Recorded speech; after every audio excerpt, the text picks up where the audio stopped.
gente, voltando aqui nesse segundo e último bloco da nossa conversa de hoje, vamos falar agora um pouquinho sobre algumas inovações, essas inovações mesmo, que não existiam no ordenamento antigo. Algumas coisas novas foram trazidas no novo Código de Processo Civil, e aí a gente vai conversar aqui um pouquinho sobre a possibilidade delas influenciarem o processo penal, de serem utilizadas ou não no processo penal. A primeira coisa que eu quero destacar aqui com vocês é um artigo 489 do novo Código, que ele fala sobre a necessidade de fundamentação das decisões judiciais. Isso não é nenhum ponto novo. A Constituição já prevê no artigo 93, inciso 9, a necessidade de que todas as decisões judiciais ou administrativas sejam fundamentadas. Isso é só um adendo, isso é um princípio muito caro, né, para o processo civil, para o processo penal também, justamente primeiro como forma de controle do ato, né, da sentença, da decisão, do ato administrativo.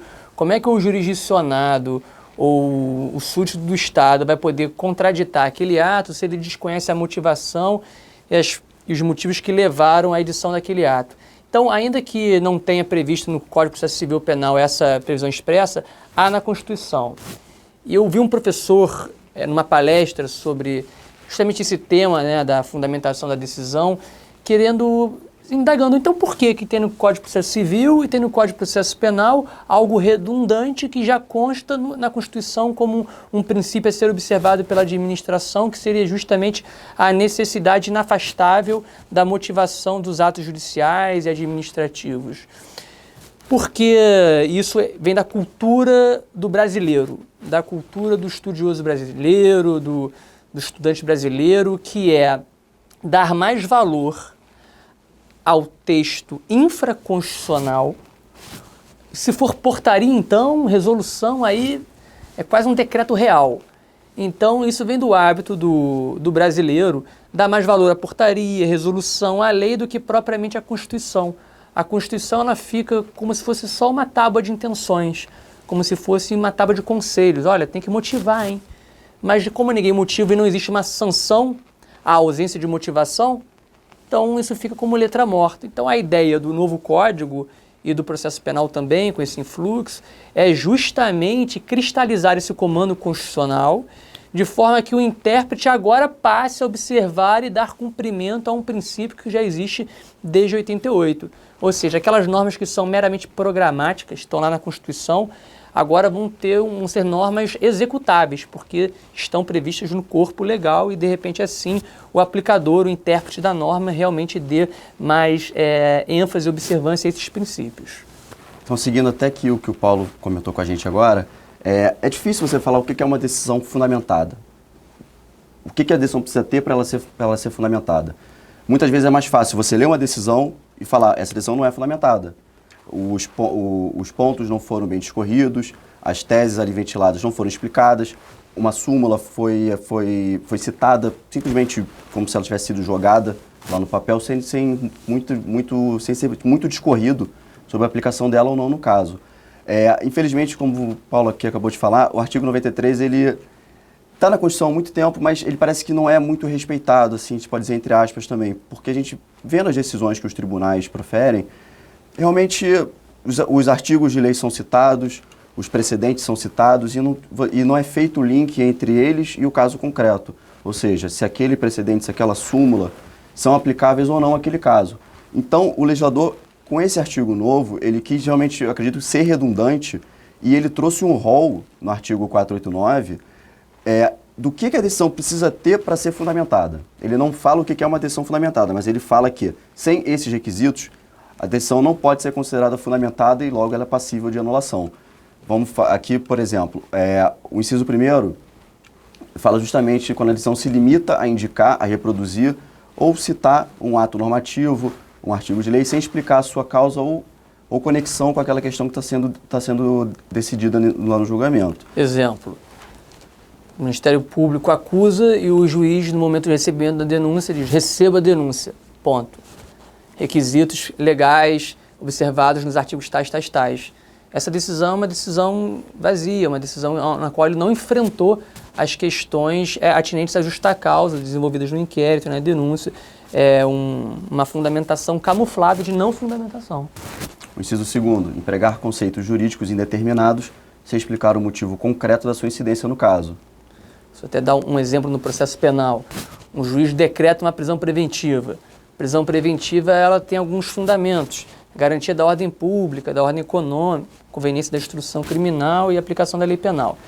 O juiz decreta a prisão, tendo em vista que o réu representa uma ameaça à garantia da ordem pública, ponto.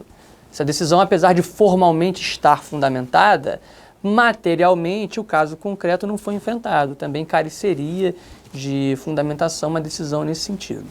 Inciso terceiro, invocar motivos que se prestariam a justificar qualquer outra decisão. O que a gente pode falar daquela famoso recorte-cola? A decisão genérica. Ela serve para um caso X, para um caso Y, para um caso Z. Se ela serve para todos, ela não serve para nenhum.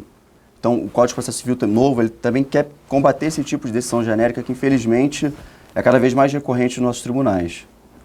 O inciso quarto, que é um ponto também muito complicado. As decisões geralmente não enfrentam todos os pontos que as partes alegam nos seus recursos, nas suas petições, nas ações, etc. O inciso quarto diz não enfrentar todos os argumentos deduzidos nos processos capazes de, em tese, infirmar a conclusão adotada pelo julgador. É muito comum você ver uma decisão em que o magistrado se atém a um único ponto e ele fala que esse ponto é o suficiente para formar o convencimento dele. Ele simplesmente não analisa nenhuma das outras teses.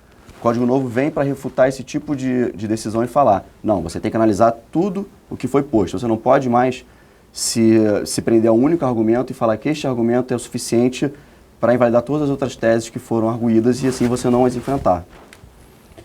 O inciso 5, se limitar a invocar precedente ou enunciado de súmula, sem identificar seus fundamentos determinantes, nem demonstrar que o caso sob julgamento se ajusta àqueles fundamentos. O Checa falou disso aqui agora, é simplesmente jogar o artigo, jogar a súmula e falar que essa súmula se aplica a esse caso, mas não fazer essa correlação entre o que lá foi decidido e o caso específico. Esse inciso ele se preocupa com a qualidade da prestação jurisdicional. Você não quer qualquer juiz, você não quer qualquer jurisdição, você quer aquela jurisdição efetivamente justa e adequada para resolver o problema do caso concreto, a pretensão desenvolvida no caso concreto. A ideia de todos esses incisos gravita em torno disso, da qualidade da jurisdição aplicável no processo. E o inciso 6º, que ele traz muito do novo conceito, do que o novo Código de Processo Civil pretende, que é a unificação da jurisprudência. Ele diz o seguinte, que a decisão não pode ser considerada fundamentada quando ela deixa de seguir enunciado de súmula, jurisprudência ou precedente invocado pela parte, sem demonstrar a existência de distinção no caso em julgamento ou a superação do entendimento. O novo Código, ele vem para unificar a jurisprudência, para decidir os casos que tenham a matéria processual ou direito material de fundo iguais, de forma igual, com isso trazendo mais segurança jurídica. Então esse inciso traduz bem esse... E esse inciso ele abre uma ressalva, né? Sem demonstrar a existência de distinção no caso em julgamento ou superação do entendimento. Ou seja, é até possível que o juiz sentencie de forma diversa dessa unificação da jurisprudência, da súmula, mas para tanto ele vai ter que invocar o distinguish.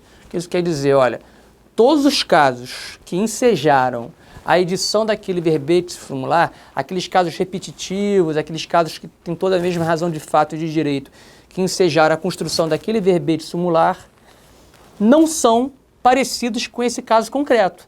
Então, seria muito injusto ele aplicar uma súmula, na verdade um verbete formular, porque a súmula é um processo de codificação de jurisprudência, seria muito injusto ele aplicar aquele verbete formular que foi construído visando atender uma gama de casos X para um caso Y que, apesar de parecido, se diferencia de maneira drástica daqueles outros casos. Então, esse inciso ele também abre essa janela, essa liberdade para o juiz também poder dirigir a aplicação da sua jurisdição de forma distinta com o enunciado da jurisprudência, mas, para tanto, ele vai ter que invocar o distinguish e fundamentar especificamente o porquê da não observância da súmula, da jurisprudência ou dos precedentes. Seguindo aqui, vamos falar um pouquinho agora sobre esse instituto realmente novo, é o Incidente de Resolução de Demandas Repetitivas, IRDR. Também seguindo esse mote do novo Código de Processo Civil, o objetivo é cada vez mais unificação de jurisprudência. Esse incidente, ele conta a previsão no artigo 976 seguinte do novo Código, e ele pode ser suscitado pela parte, pelo magistrado de ofício ou pelo Ministério Público. O objetivo é diminuir o número de processos, de ações iguais em trâmite nos tribunais. A sistemática é um pouco parecida com o recurso repetitivo que já existe, mas ele é feito apenas já em sede especial ou extraordinária. Aqui o objetivo é que você consiga identificar na origem, em primeira instância, ações que discutam a mesma matéria, tanto direito material ou uma discussão processual de fundo. Você não pode discutir fato ou prova nesses casos. Então, esse instituto ele vem trazer isso, ele vem tentar unificar o entendimento e tentar encerrar com essas ações já na origem, em primeira instância. Por exemplo, vamos ver aqui o que o artigo diz, o artigo 976. É cabível a instalação do incidente e resolução de demandas repetitivas quando houver simultaneamente a efetiva repetição de processos que contenham controvérsia ou mesma questão unicamente de direito, seja ela material ou processual. O risco de ofensa à isonomia e à segurança jurídica. Ou seja, você decidir de uma forma para uma pessoa aqui e decidir de outra forma para outra pessoa ali. Um jurisdicionado, duas pessoas entram com uma ação discutindo a mesma coisa. Você vai ter uma decisão favorável aqui e uma decisão negativa aqui. A discussão de direito material é a mesma. Então você não pode ter julgamentos distintos. O objetivo, como a gente falou, é diminuir o número de processos nos tribunais. Ou seja, o tribunal, ao invés de julgar um único caso, milhões de casos, diversos casos sobre a mesma matéria e acabar entrando naquela questão das decisões repetitivas, das decisões genéricas que se aplicam a todos os casos, ele vai julgar um caso, mas com qualidade. Ou seja, ele vai enfrentar todas as questões de direito material, eventualmente matéria processual que tenham no caso para serem decididas. Ele vai julgar com mais qualidade e isso vai ser replicado para todas as outras demandas que versem sobre o mesmo ponto de direito material. Como a gente falou, esse pedido pode ser feito pela parte, pelo magistrado de ofício ou pelo Ministério Público. É importante aqui destacar que o Ministério Público sempre participa desse incidente, mesmo que ele não seja parte no processo.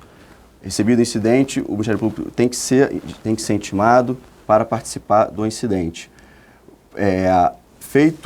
Admitido esse recurso, todas as ações que versem sobre o mesmo ponto, mesma questão de direito material, são suspensas pelo prazo de 1 ano.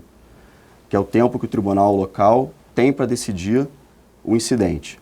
Superado esse prazo, não tendo sido feito o julgamento, as ações continuam o seu prosseguimento normal, ressalvando aqui que qualquer ato urgente, uma medida de urgência, uma tutela de urgência, por exemplo, um pedido liminar, esses atos podem ser praticados durante a suspensão para evitar um prejuízo à parte e devem ser dirigidas sempre ao juízo originário, ao juiz que está com o processo. Esse incidente que você está explicando, me parece que, fazendo um exercício de futurologia, que vai ser algo que realmente impactará o processo penal, porque isso tem a ver justamente com a eficiência do tribunal de apresentar soluções para os casos concretos, sobretudo de demandas repetitivas. Então, para evitar, primeiro, riscos de decisões contraditórias e justamente para otimizar o trabalho do tribunal, né, que nós temos 11 ministros no STF, 33 no STJ, para dar conta de...